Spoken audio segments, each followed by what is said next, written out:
Usap-usapan ngayon online ang isang development na muling nagbalik sa spotlight kina Heart Evangelista at Raymond Gutierrez. Hindi man direktang binanggit ng dalawang personalidad ang pangalan ng isa't isa, naging kapansin-pansin sa netizens ang ilang cryptic posts ni Raymond kasabay ng ulat na hindi na umano sila nagfa-follow sa isa't isa sa Instagram. Dahil dito, nagsimula ang tanong ng marami, may namumuong hindi pagkakaunawaan nga ba sa pagitan ni Heart at Raymond? O nagkataon lamang na may sariling mensahe at pinagdadaanan ng bawat isa? Lalong naging interesting ang usapan dahil hindi ito ang unang pagkakataon na napag-usapan ang pagkakaroon ng tensyon sa pagitan ng dalawang showbiz personalities. May history na rin kasi ang kanilang pangalan sa isang dating falling out na nangyari mahigit isang dekada na ang nakalipas. Pero bago tayo gumawa ng konklusyon, mahalagang linawin, hanggang sa kasalukuyan, wala pang direktang kumpirmasyon mula kina Heart Evangelista at Raymond Gutierrez na ang kanilang mga post ay tungkol sa isa't isa. Kaya ang mga koneksyon na ginagawa online ay nananatiling speculation lamang. Pero ano nga ba ang mga nangyari na naging dahilan para muling pag-usapan ng dalawa? At bakit naging malaking detalye para sa netizens ang kanilang Instagram activity? Isa-isahin natin ang mga developments. Ang simula ng bagong speculation. Nagsimula ang panibagong ingay matapos magbahagi si Raymond Gutierrez ng isang Instagram story na agad napansin ng kanyang followers. Makikita sa post ang isang toast kung saan may mga taong nagtataas ng kanilang drinks. Ang caption ni Raymond ay tungkol sa saya ng pagkakaroon ng mga tunay na kaibigan kasama ang hashtag na #CleanMoneyGirls. Para sa ordinaryong social media post, maaaring simple lamang itong mensahe tungkol sa friendship at isang masayang bonding moment. Pero naging iba ang dating nito sa netizens dahil sa timing ng post.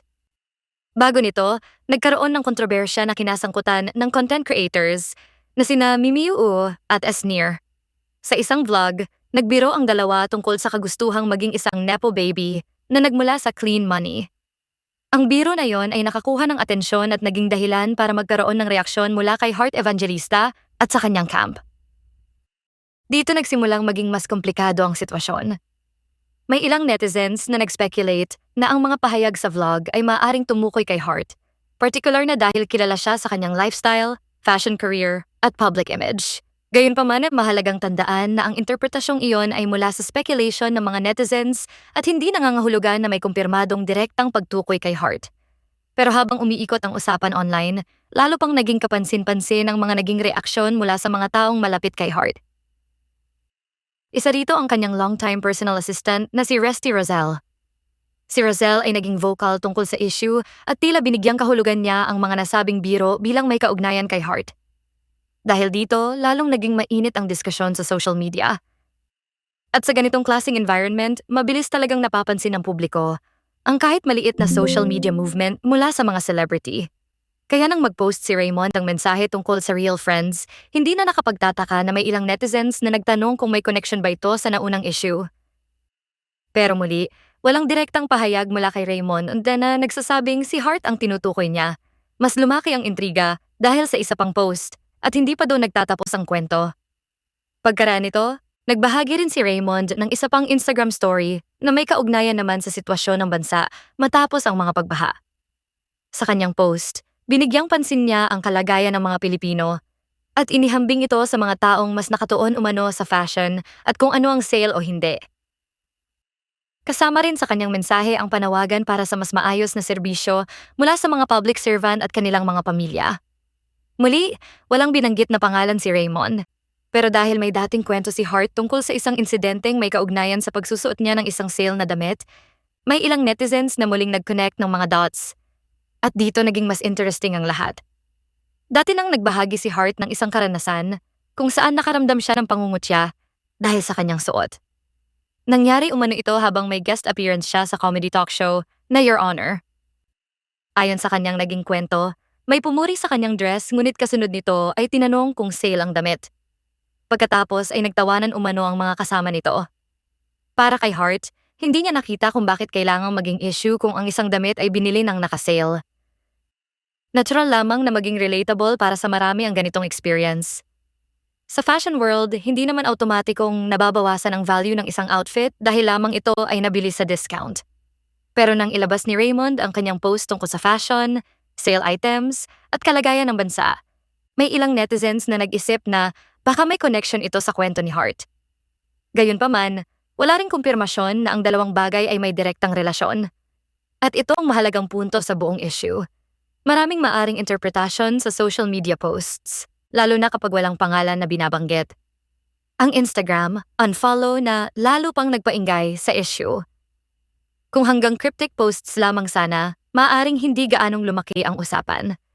Pero noong Agosto 22, may isa pang napansin ang eagle-eyed netizens. Ayon sa mga ulat, hindi na umano nagfa-follow sa isa't isa sa Instagram sina Hart Evangelista at Raymond Gutierrez.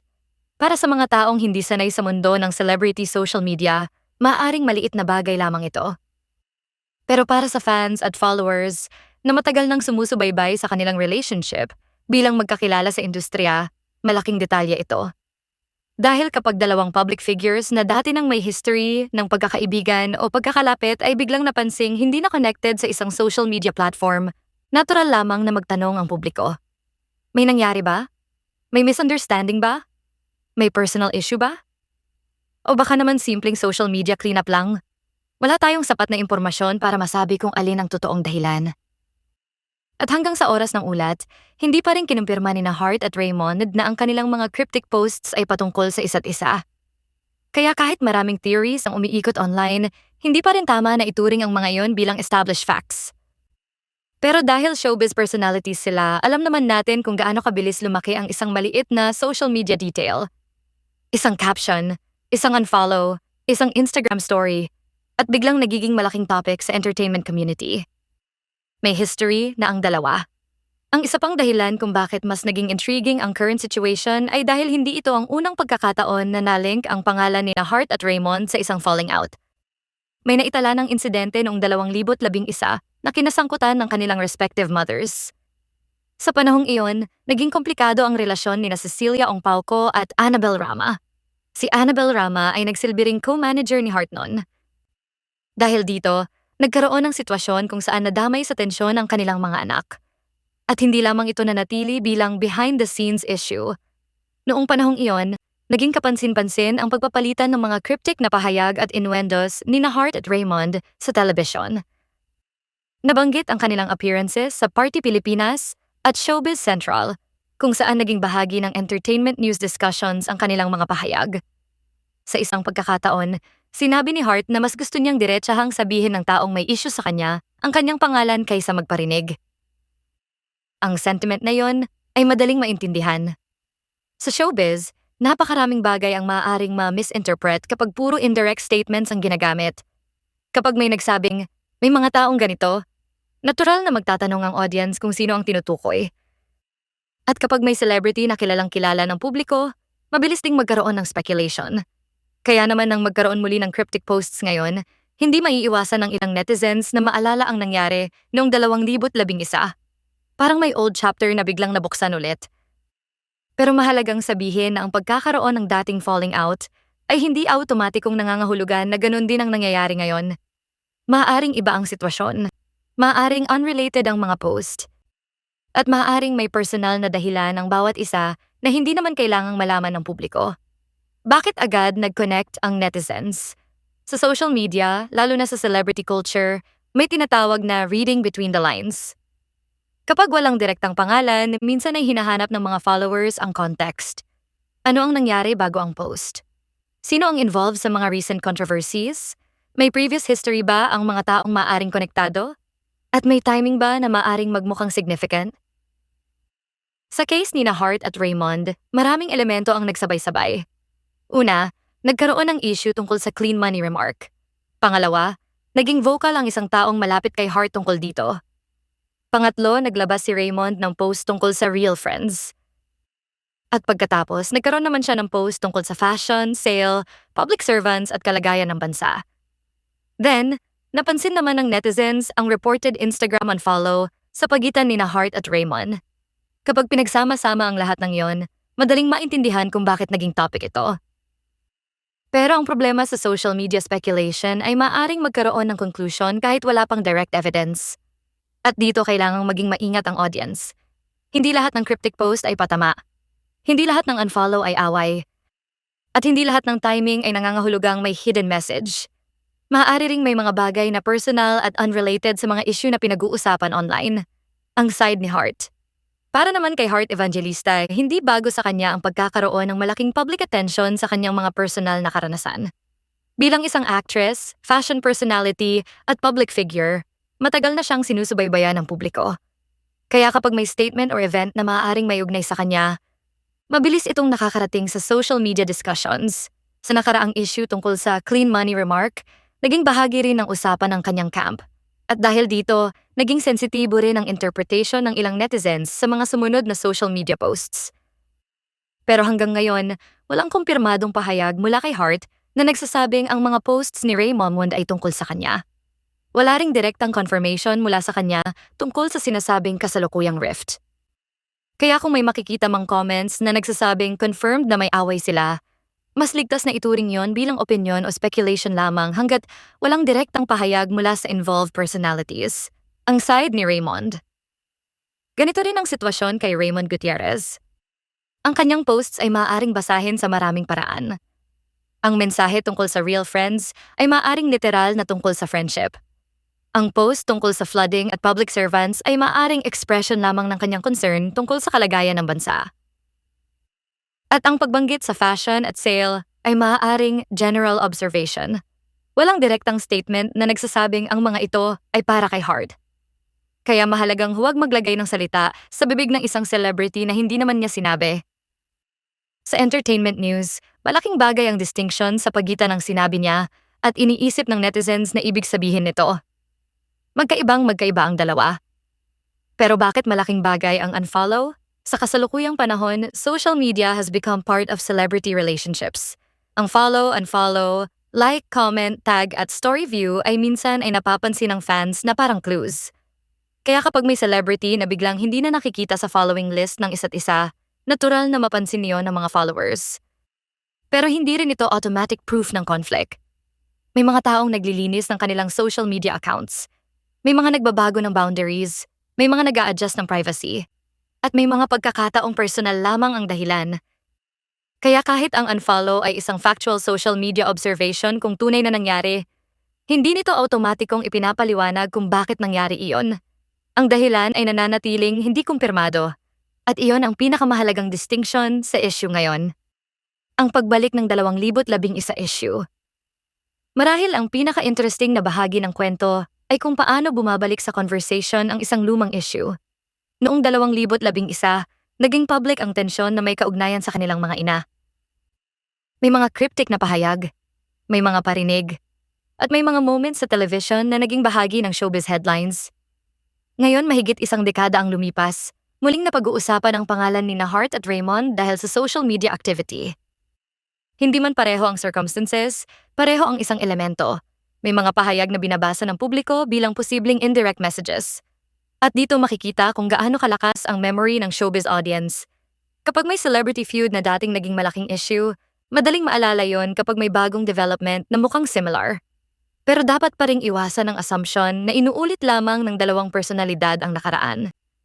People change. Relationships change. Circumstances change. At higit sa lahat, ang isang Instagram story ay hindi sapat para malaman ang buong personal na sitwasyon ng dalawang tao. Ano ang totoo sa likod ng mga post? Ito ang tanong na hanggang ngayon ay walang malinaw na sagot. May connection ba ang posts ni Raymond sa mga recent issues na kinasangkutan ni Hart? Hindi pa kumpirmado. May personal disagreement ba sila? Hindi pa rin kumpirmado. Totoo bang nag-unfollow sila sa isa't isa? Iyan ang napansin at iniulat ng netizens noong Agosto 22, ngunit ang dahilan sa likod nito ay hindi malinaw. At higit sa lahat, sinabi ba ng alinman sa kanila na may silent war? Wala. Ang terminong silent war ay bahagi ng framing at speculation na nabuo dahil sa combination ng cryptic posts at social media activity. Kaya napakahalaga na huwag agad magbigay ng final judgment. Sa ngayon, ang mas accurate na sabihin ay may online speculation tungkol sa isang posibleng rift, pero wala pang direct confirmation mula sa dalawang personalidad. Baka naman may ibang kwento. May isa pang possibility na dapat isaalang-alang. Hindi lahat ng celebrity interaction ay kailangang may hidden meaning. Minsan, ang social media posts ay produkto lamang ng isang particular na araw, mood, event, or personal experience. Kung may taong nag-post tungkol sa friendship, maaring friendship talaga ang topic. Kung may nag-post tungkol sa flooding, maaring concern talaga niya ang bansa. At kung may dalawang tao na hindi na nagfa-follow sa isa't isa, maaring may dahilan silang hindi nila gustong ibahagi sa public. Bilang audience, pwede tayong maging curious, pero dapat may limitasyon din ang curiosity, lalo na kung walang kumpirmasyon mula sa mismong involved. Ang mas malaking picture. Kung tutuusin, ang buong issue ay nagpapakita rin kung gaano kalaki ang epekto ng social media sa celebrity news. Dati, kailangan pang hintayin ang television interview, press conference, magazine interview, or direct statement bago magkaroon ng bagong showbiz story. Ngayon, isang Instagram story lamang ay maaring maging headline. At kapag may celebrity na may malaking following, bawat post ay maaring masuri ng libo-libo o milyon-milyong tao. Minsan, pati punctuation at choice of words ay pinag-uusapan. Kaya hindi na rin nakakagulat na naging malaking topic ang posts ni Raymond. Pero kasama ng mabilis na information sharing ay ang panganib ng misinformation. Kapag maraming tao ang nag-i-interpret ng parehong post, maaaring magkaroon ng iba't ibang version ng kwento. Sa isang version, simple lamang ang post. Sa isa naman, may hidden meaning. Sa iba, patamaan ka. At sa iba, confirmation na ng away. Pero ang katotohanan ay maaaring nasa pagitan ng lahat ng iyon. Saan papunta ang issue? Sa ngayon, mahirap sabihin kung may susunod pang development. Maaaring magsalita ang isa sa kanila. Maaaring manatiling tahimik ang dalawa. Maaari ring mawala ang issue kapag may panibagong showbiz story na umagaw ng atensyon. At posible rin na magkaroon ng clarification kung sakaling piliin nilang tugunan ang speculation. Pero hanggang wala pang direct statement, pinakamainam na manatili tayo sa mga bagay na alam natin. May cryptic posts na ibinahagi si Raymond. May mga netizens na nag-connect sa mga posts na yon sa recent issues involving Heart. May history ng falling out ang dalawa noong 2011 na naging bahagi ng showbiz discussions. At noong Agosto 22, napansin ng eagle-eyed netizens na umano'y hindi na sila nagfa-follow sa isa't isa sa Instagram. Iyan ang mga pangunahing detalye. Ang interpretation sa likod ng mga ito ay ibang usapan. Conclusion. Sa huli, ang kwento ni Heart Evangelista at Raymond Gutierrez ay isa na namang halimbawa kung gaano kabilis kumalat ang speculation kapag pinagsama ang cryptic social media posts, celebrity history, at isang kapansin-pansing pagbabago sa online connection.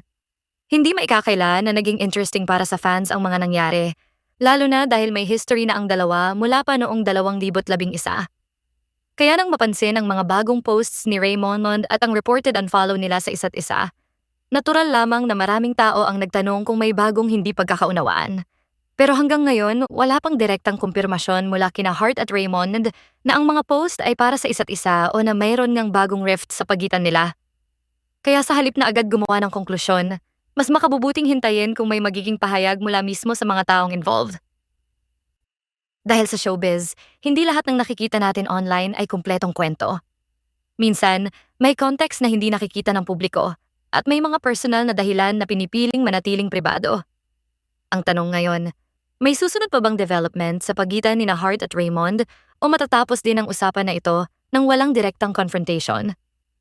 Habang wala pang malinaw na sagot, siguradong patuloy pa ring susubaybayan ng netizens ang kanilang social media activity. At kayo, ano ang tingin ninyo sa mga nangyari? Sa tingin ninyo ba ay may tunay na issue sa pagitan ni Heart Evangelista at Raymond Gutierrez? O baka naman nagkataon lamang ang lahat ng kanilang posts? I-share ninyo ang inyong thoughts. Pero syempre, manatili tayong respectful at huwag agad humatol hanggat wala pang kumpirmasyon mula sa mismong mga involved.